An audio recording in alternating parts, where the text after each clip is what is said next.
Right, we're just getting the wind muffler on. It's windy in the extreme here at Kirby Misperton. There we go, hopefully. And a little bit of snow now blowing across. And this north wind is rather bitter, to say the least. The temperature is allegedly about ½ a degree above freezing, but the wind's putting quite a chill factor on it. And so the snow's coming in directly behind me. So at least it's on my back. Oh, anyway, good morning. This is Ian R. Crane. It's the morning of Thursday, 30th of November 2017. So it's actually now officially 22 days since Third Energy, but of course this is Barclays Bank trading as Third Energy, submitted their application to Greg Clark to frack here at Kirby Misperton. And we have speculated a lot over the last few weeks as to why there is the delay.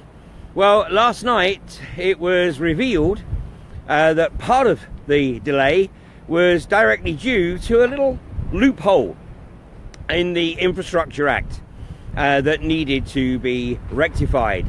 And that loophole is that wells drilled before the Infrastructure Act came into being in 2015 were not actually covered. And so in theory, allegedly, Barclays Bank didn't actually have to seek Greg Clark's sanction to frack this well, which would of course been an absolute travesty, because the reality is that this well was not constructed to be an unconventional gas well, and consequently this well is going to be subjected to a significant amount of pressure that was unlikely to have been planned in the original well design, which is quite probably why it is that they had to establish an inner lining. I think it was a 4.5-inch lining down at least the bottom half of the well. As you can probably see, the wind is getting up, and the even the tripod is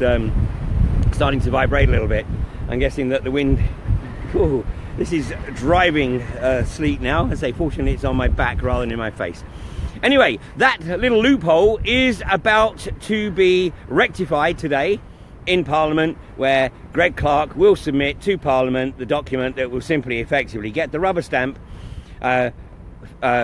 closing that loophole, so that any well that is intended to be fracked, regardless of when it was drilled, will have to be signed off by Greg Clark or whomever is Secretary of State for Business, Energy and Industrial Strategy.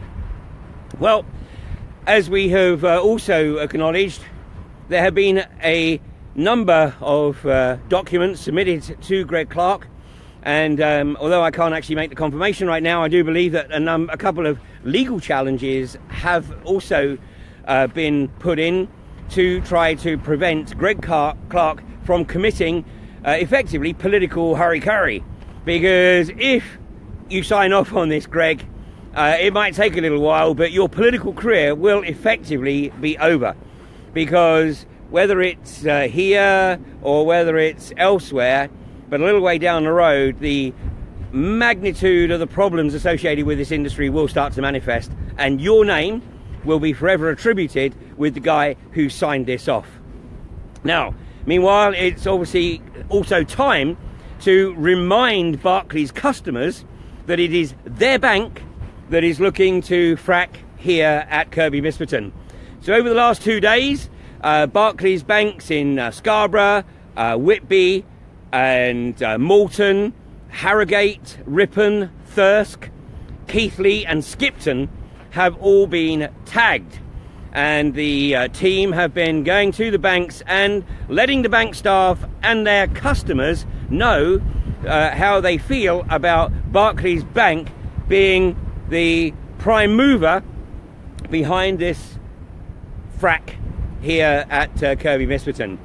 So over the next few weeks, obviously there will be massive footfall in the town centres each of the Saturdays in the run-up to Christmas, and so there are 4 Saturdays, the 2nd, the 9th, the 16th and the 23rd. So these are tremendous opportunities from wherever you are in the country. If you can't get here to Kirby Misperton, then please just go along to your local bank and share your knowledge and awareness and try to stimulate the curiosity of Barclays customers. And whether that's getting them to watch a documentary like Gaslands or Voices from the Gas Fields, or simply looking at the websites such as FRACKED, or you know, just punch in anything like that into a search engine just to stimulate their curiosity.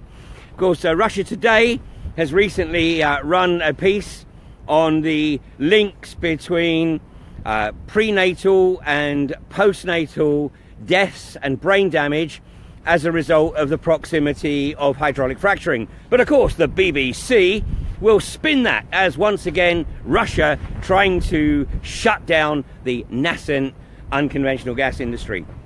Well, when the new suffragettes actually went up to Northallerton last week, and I hear that the officers of North Yorkshire County Council gave them due time and paid due attention to their concerns and to their submissions. And although they stated categorically that they would not be writing to Greg Clark to share these concerns, they would look into them. Well, one of the officers made the observation, and he said, but it's only one well. It's just one well. You know, why is there the concern? Well, yesterday, a package was delivered to the Kirby Misperton Protection Camp, addressed to me, and when I opened it, it is a report. And this is a report to propose a project to look at the impact of shale gas on the national grid structure, the national gas structure. And one of the comments, I've still to work my way through it fully, but one of the comments is that once this industry becomes established, it will become an infrastructure project, the like of which has not been seen since the changeover to North Sea gas. So there should be your clue. And this is primarily a project looking at the gas distribution network across the north of England, but the project report actually acknowledges that there are significant incompatibilities between the likely content of shale gas and the gas that is currently flowing through our grid that's been processed out of the North Sea, or was processed before it came on shore from the ships from Qatar or from Norway. So this should be your clue that, you know, whatever they keep telling you, and bear in mind they will only tell you whatever it is that they think you need to know to be able to get them to the next step. So as I work through this report, I'll share a little bit more, but it's very, very clear that there are people working at a very, very high level. And by the way, the funding that was being sought for this research project was in excess of £6 million. And it was looking at potentially the total cost of upgrading the national gas infrastructure to cope with unconventional gas of being in the region of 33 billion. So let me just categorically assure you, this ain't just about one well. It's about something that will literally spread right across the country for reasons that we have discussed many, many times, because the potential is that this is simply a red herring to facilitate the construction of a network of deep boreholes for the disposal of toxic nuclear waste. So, all to play for, because also, apparently, reportedly, Greg Clark made the observation that he was not in any great hurry to sign off on this application for a frack. And of course, you know, it's now the end of November, last day of November, we're getting into the Christmas season, and how perverse would it be for Greg Clark to sign this off in the heart of a staunch Tory constituency, where, of course, their muppet Kevin Hollinsnake was put into the role of local MP in 2015. The previous MP, Baroness Pickering, formerly known as Anne McIntosh, has recently ripped in to Kevin Hollinsnake and ripped into the whole government agenda of unconventional gas. But he's there to do a job and push it through. So, you know, how perverse. A Christmas present to the 370 residents of Kirby Misperton. Of course, it's 370 in the winter months, but in the summer months, the population here, because, you know, literally just a couple of hundred meters over here is the start of the caravan parks that cater for the people coming to Flamingo Land, which is literally 1 kilometer away. The entrance to Flamingo Land is just 1 kilometer in this direction. And of course, Kevin Hollinsnake, when he came back from Pennsylvania and looked at the industry over there, famously said that in his opinion, there shouldn't be any residences or public buildings within 1 mile of a fracked well site. Obviously, he hadn't done his research and he didn't realize the proximity of this well site to the community here, because the entire village lies within that 1 mile parameter. And then when pushed on that, he simply said, well, it would be far more disruptive for the village if another well was drilled. Well, no, it wouldn't.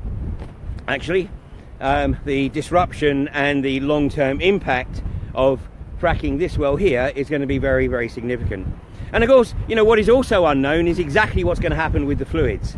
Are they going to go to Nostrop in Leeds? Are they going to go to Brand Sands in Teesside or somewhere else? Or are they going to be re-injected into the well on the adjacent pad here, KMA? And, well, I mean, first of all, one has to question the sanity of fracking a well that's literally in, what, less than probably 40 meters away, and it's already producing, and the risk to damaging that existing well. But you know, the re-injection process, as I said yesterday, has triggered enormous amounts of seismic activity in the US. Not just in Oklahoma, although Oklahoma has become the earthquake capital of the US, but also in West Texas. So, all to play for. Still a great opportunity to let Greg Clark know what you think, and also to let Barclays Bank know what you think about them being on point here. And Barclays Bank, trading as Third Energy, they own 97% of Third Energy. And if you think that, okay, well, they're owned by a bank, so if anything does go wrong, then the bank will pick up the tab. Well, dream on, because that's the reason they've structured the company in the way they have, so that Third Energy is effectively registered to a parent in the Cayman Islands. So if anything goes seriously pear-shaped here, they will simply just walk away. Sorry, no money. Just like Link Energy did in Australia after the 13-year total fail of the underground gasification project there. So, also, like I've said, you know, we do have a lot of opportunity. So, although the weather's not great, you know, there's no such thing as bad weather, just bad clothing. And, you know, right now I've got the full force of this blizzard on my back. You can probably see the moisture on the camera here. But still, we're active. There are people down at the well site, there are people on the camp, and there will be people out visiting Barclays banks. And, you know, like I've said before, if you can't get here, please do seriously think about how you can contribute by sharing your insights with your local branch of Barclays and their customers. Meanwhile, another piece of breaking news this morning: the well site at Horse Hill, and this is the well site owned by UKOG, UK Oil and Gas, previously headed up by dodgy David Lenigas. He's still probably linked in there somewhere, but he was removed as chairman after some shenanigans were identified about the way in which he was promoting the potential of the Horse Hill well. Well, it's been very, very difficult to get the people of Surrey away from their materialism focus to actually take a look at what's going on in their backyard. So hopefully those who have occupied it earlier this morning will help to raise awareness. And I know the lady next door who owns the horse livery stable, Alex, she has written articles about the impact on her business and on the horses that have the misfortune to be out grazing in the fields adjacent to that well site. And in an area here that is renowned for its racehorse training, even the well site is on the land of the Easterbys, another racehorse training family. And whilst the Easterbys would probably argue that they, when they leased or sold or whatever this land to, I think that's snow on the camera now, when they leased this land to the Third Energy, Barclays Bank, they didn't realise that there was any potential for it to be fracked. Well, here's the reality. And although I'm sure the racehorses won't be training too much today, ground's probably a little bit too hard or slippy, but this is an area that is not only agricultural but also has a lot of people involved in the horse racing industry, and this is mega bucks. And you know, people start taking their horses away. In fact, maybe, you know, there's an opportunity to share Alex's experience with racehorse trainers right across the north of England who are being targeted by this industry. Okay, one final word. Somebody made an observation yesterday and they said, you know, appreciate the updates, Ian, but can you do it in 5 minutes? Because frankly, I don't have the attention span or the time to watch more than 5 minutes. Well, frankly, the vast majority of people who are only prepared to literally devote 2 or 3 minutes or not even to this subject probably aren't going to make much of a difference. I'm not trying to reach out to the entire UK population.